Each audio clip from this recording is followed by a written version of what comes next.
day, and for this vlog is I just want to show some photos or something that you can see here in Botanic Garden. Botanic Garden is the one of spot place or you can visit here. Is familiar, so familiar here in Singapore.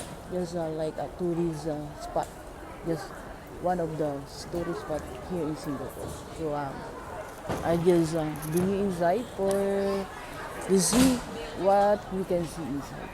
Yeah. So there's a lot of people. Okay guys, it's a garden that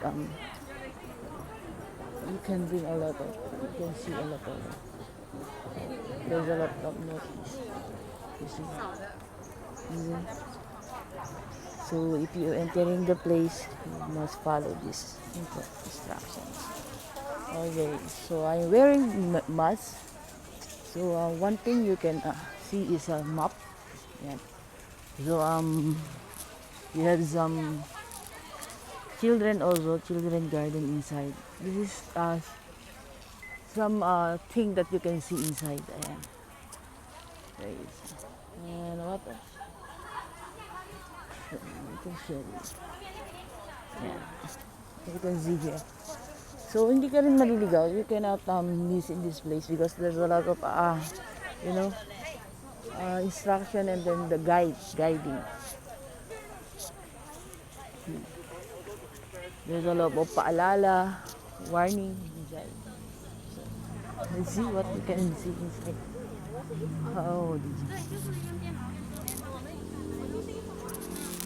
so ayan guys, that's the entrance, and here the entrance also, and then other side they have an entrance.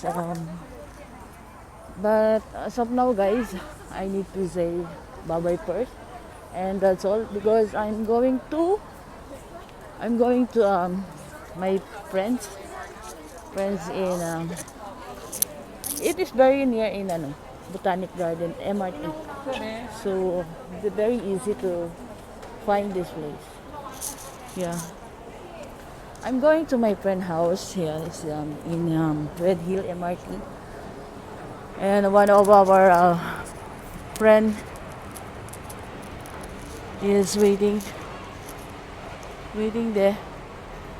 So let's check it out. Like I mochi guys. Ayan. So anyway guys, thank you so much for watching, and keep safe everyone. Ayan, so see you on my next vlog, and see you on my live streaming on April 24. Ayan, April 24, 11 p.m. Pinas time, and Saturday. Ayan. So let's have fun with Miss B in Vegas. Once again, don't forget to subscribe, don't forget to like, and don't forget to comment, guys. Thank you so much. I love you all. I love you.